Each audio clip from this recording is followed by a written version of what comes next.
picture that you see up on the screen there is one that a friend of mine took about 10 years ago when we were on a backpacking trip in the Grand Tetons of Wyoming. Now, you can't see it quite in this picture, but if you keep going to the right, there's a really high kind of slope of scree and rock and ice and snow and stuff like that that rises about 2,000 feet from where this picture was taken by Lake Solitude. And it was our pleasure on that warm July afternoon not only to haul ourselves up that slope, but also the 50-pound backpacks that were on our backs. Now, before we even stepped foot on that ascent, we took care to fill every available container that we had with water, because we knew that as we climbed, we were going to get thirsty. We couldn't simply take one big drink there at the bottom and expect that that was going to sustain us all the way to the top. No, we were going to, as we climbed, get thirsty under the hot sun and need another drink. And then after a little bit, we'd get thirsty again and we'd need yet another drink, right? Because that's how physical water works for our bodies, right? You don't just take one drink of water when you're young and expect that to last you indefinitely. No, it's a constant cycle throughout our lives.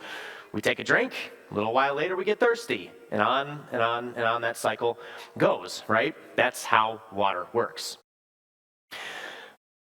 But have you ever considered that what happens on a physical level with water and thirst also occurs at a deeper emotional, even spiritual level? That just as our bodies thirst, our souls, our spirits thirst as well. And everybody has these thirsts, right? We have thirst to feel significant and needed and loved. We thirst for joy and peace and real contentment in life. We thirst for meaning and purpose. We thirst for security in the future. Confidence that our lives are moving in a good direction. Everybody's soul thirsts. The question is, how will I satisfy that thirst? How will I achieve that satisfaction that my soul so desperately yearns to have and that we all so desperately really need? Well, today, in an unlikely conversation recorded in the book of John, we are going to see two answers to that question. One of those answers is the wrong answer. And yet it's the answer that we most often go running after in life. The other answer, the correct answer, is the one where we find true satisfaction, which quenches our thirsty souls. So today we are going to be in the book of the Bible called John chapter 4, and we're going to find ourselves at a well. More importantly, we are going to listen in on the conversation that took place between a man and a woman beside that well. So we're picking things up here. John 4, verse 4. Now Jesus had to go through Samaria. And we'll just pause there right away. Jesus didn't actually have to go through Samaria to get from point A to point B. In fact, most Jewish people would not have gone through Samaria. They actually would have gone, if traveling from Galilee in the north to Judea in the south, they would have gone around Samaria. And I'll tell you why in just a little bit. Jesus, though, had to go through Samaria because Jesus had to do something in Samaria. Jesus knew there was somebody he had to meet there in Samaria. Verse 5, so he came to a town in Samaria called Sychar, near the plot of ground Jacob had given to his son Joseph, a couple of prominent Old Testament figures. Jacob's well was there, and Jesus, tired as he was from the journey, sat down by the well. It was about noon. When a Samaritan woman came to draw water, Jesus said to her, "Will you give me a drink?" His disciples had gone into the town to buy food.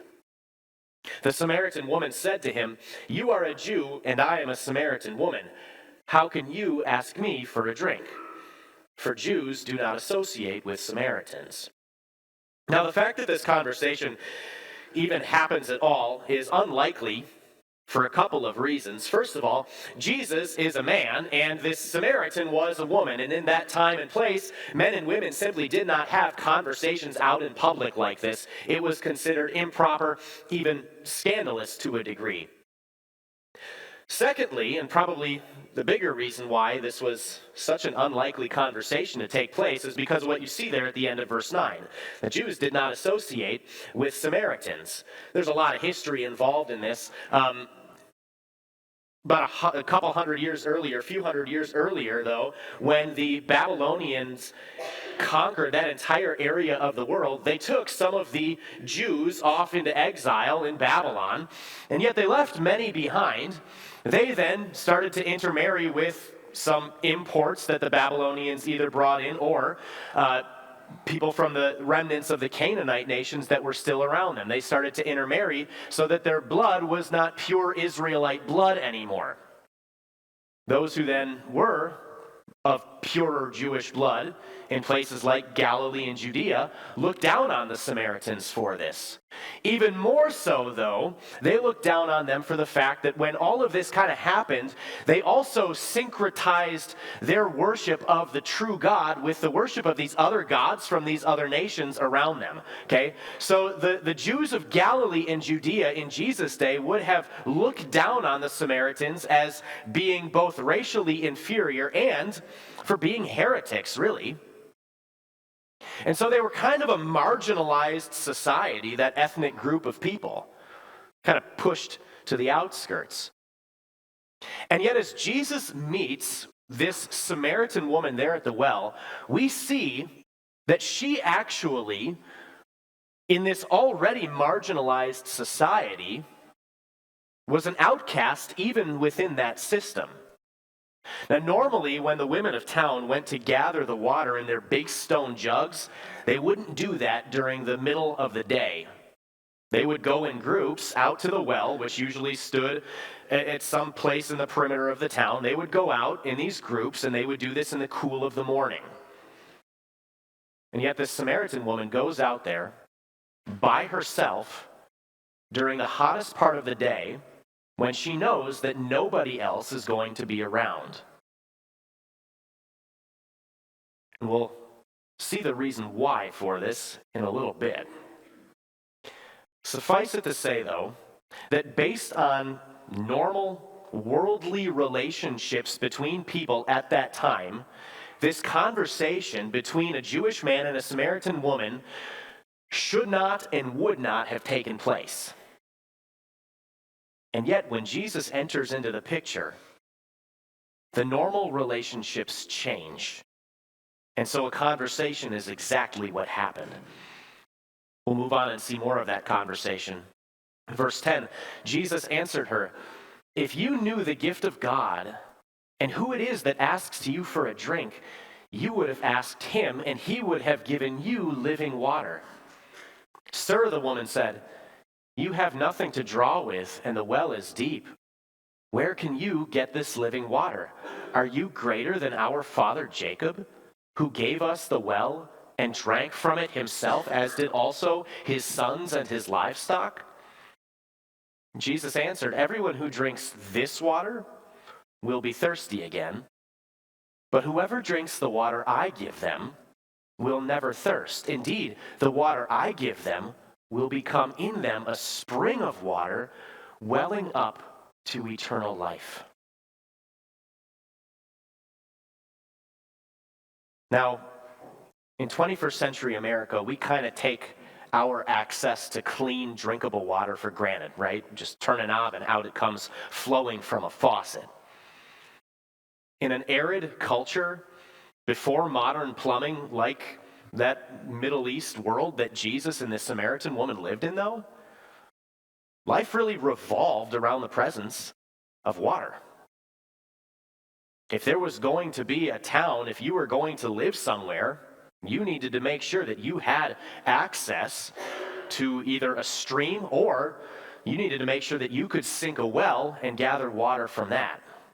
You needed to be in proximity to some kind of water source, though, if you were going to survive. And then if your well did end up drying up over time, or if the stream ran dry, your town dried up too, and the people would have to leave. Everybody needs water to survive.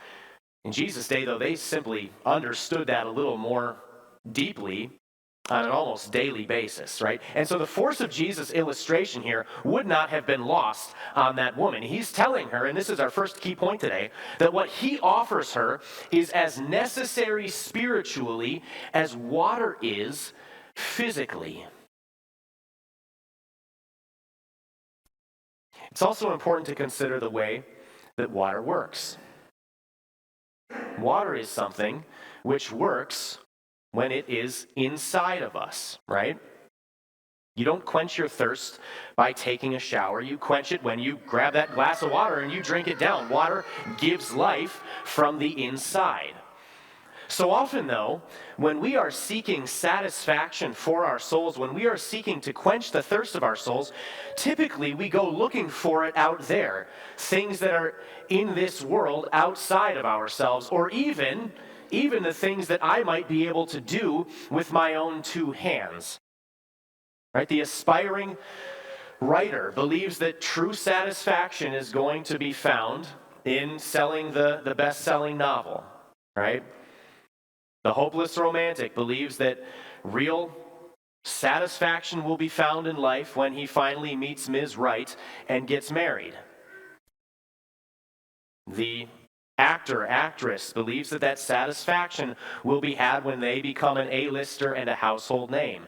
Jesus here, though, is pointing this woman to an inner satisfaction, one that cannot be taken away from her, and one which he says will quench her thirst forever. It is that deep satisfaction of the soul that everybody yearns to have, and yet which few actually look for in the right place, including this woman herself. And Jesus knows that. And so now Jesus must unveil her folly so that she can see both it and herself plainly and honestly. And so that's what we find in these next verses. The woman said to him, "Sir, give me this water so that I won't get thirsty and have to keep coming here to draw water." He told her, "Go call your husband and come back." "I have no husband," she replied. Jesus said to her, "You are right when you say you have no husband.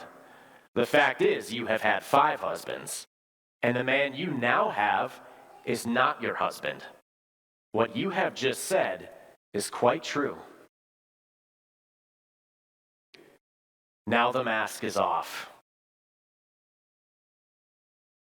And the reason why this woman was an outcast in an already marginalized society is brought right up to the surface by Jesus, the reader of hearts. That woman had been seeking her satisfaction in romance, in man after man after man. And when one would stop bringing her that satisfaction that she was looking for, she would pack her bags and she would move on, thinking she might find that in the next one. And when that joy ran dry as well, on she would go again, and again, and again, and again. Every time left thirsting. You see, there are 2 primary problems with our seeking this kind of satisfaction in the things of this world, from worldly waters, so to speak. The first thing is this, that anything we have in this world, even the things that we might be able to do and that we find satisfaction from, all of these can be taken away from us without even more than a moment's notice, right? All it takes is one decision by a superior to derail the promising career. A single run red light can total that classic car that you worked on for so long. Anything of this world can be taken away from us instantly. The second problem, though, and the one that maybe we have a more difficult time realizing, is that when we actually do grab hold of these things in life that we thought were going to bring us so much satisfaction, what do we realize? That it does not quite live up to the hype.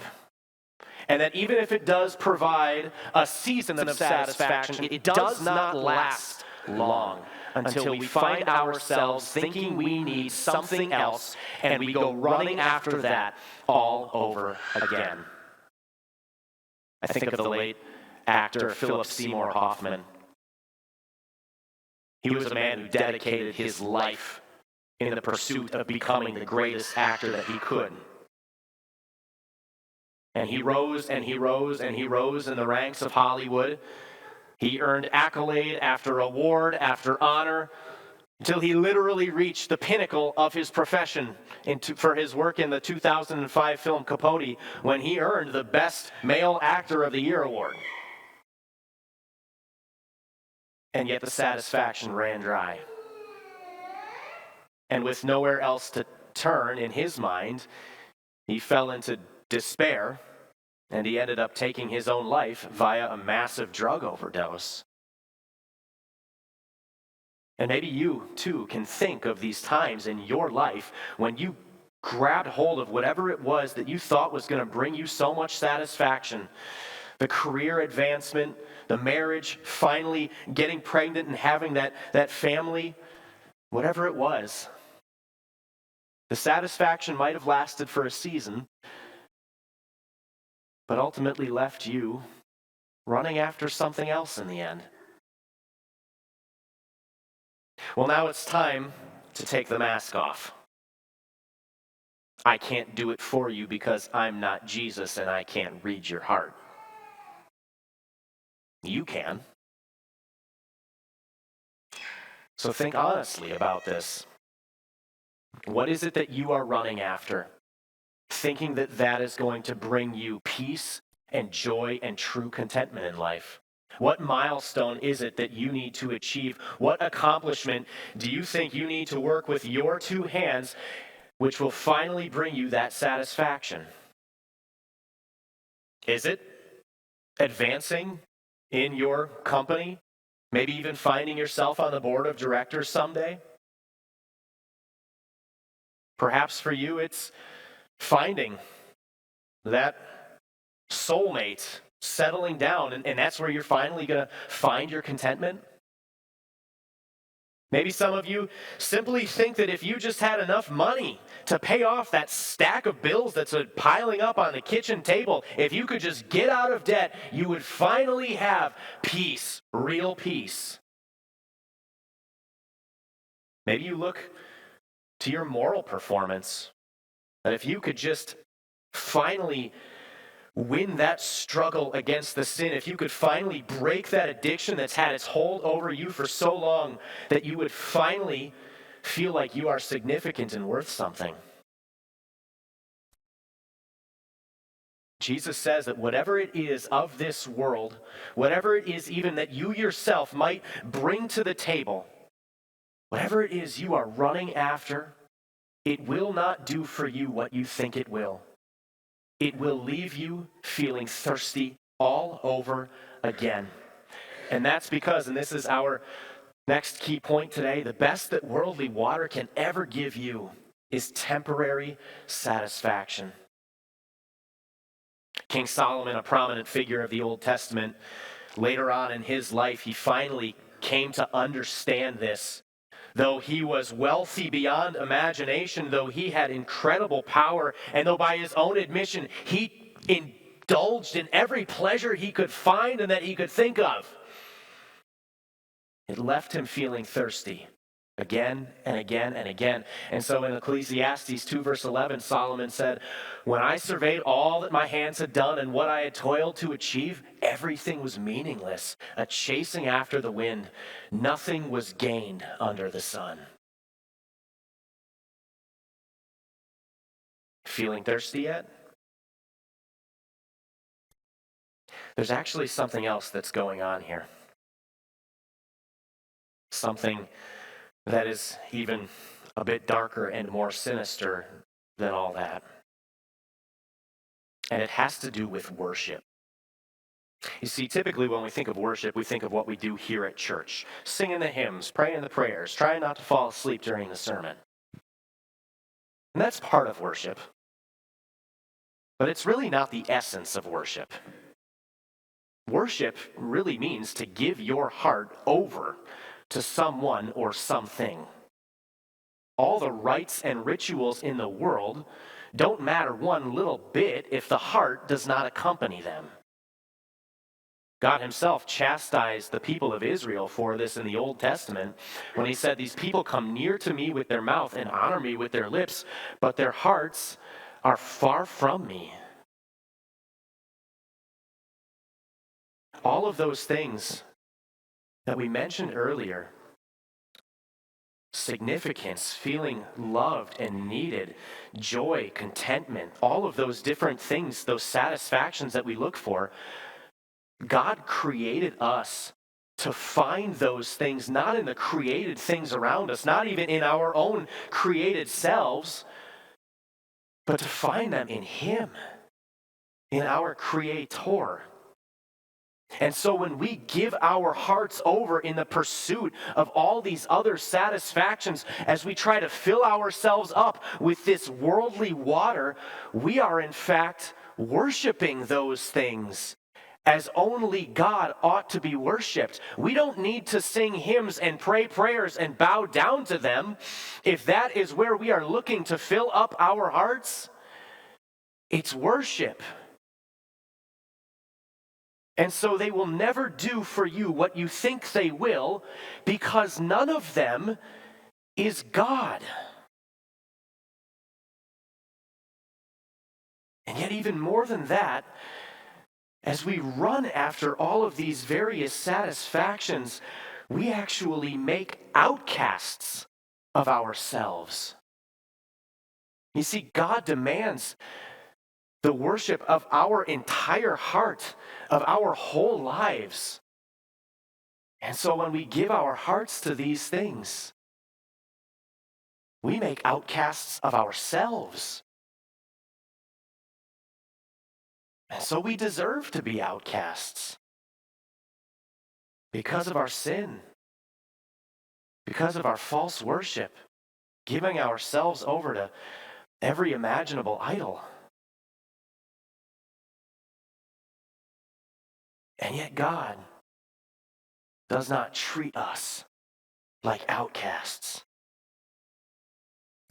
Like I said earlier, the relationships change. The natural relationships change when Jesus enters into the picture.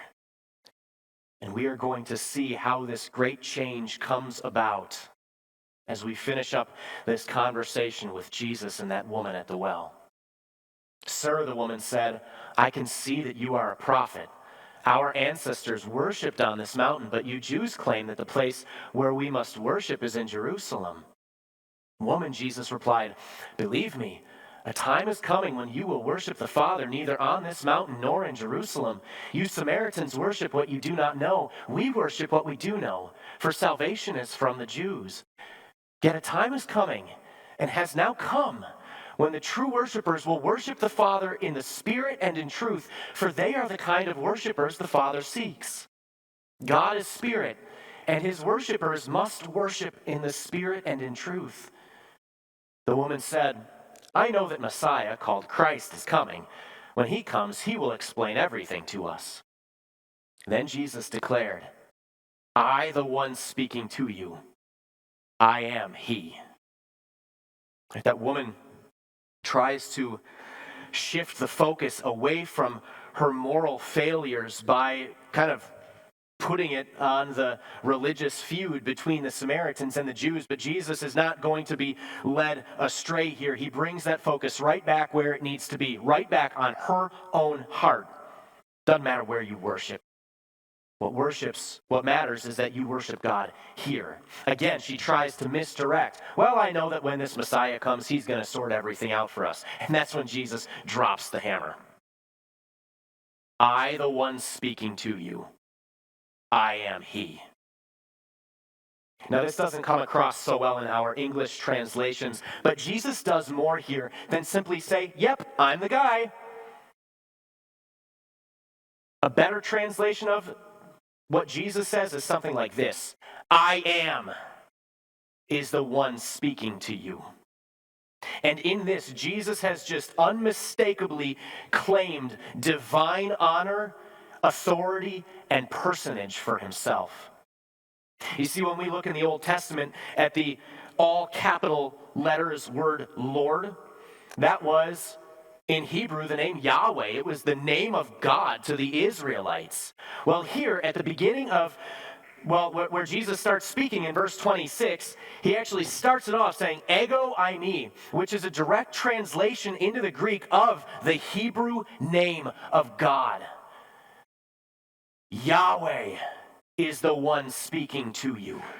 The God of your forefather Jacob, whose well you are so proud of, that we're standing next to and talking right now, that's me. And that's why Jesus is able to claim as he does that he can give this woman that living water that will quench her thirsty soul for good, because he is the God from whom that living water flows. Of course, this life-changing conversation would not have happened. This woman would not have found this satisfaction for her soul that day if Jesus himself had not thirsted physically. The divine God of heaven, in the flesh of a man, became faint and weary under a scorching Middle East sun. That's how he came to the well. That's why he asked her for a drink. That's why a life-changing conversation ensued.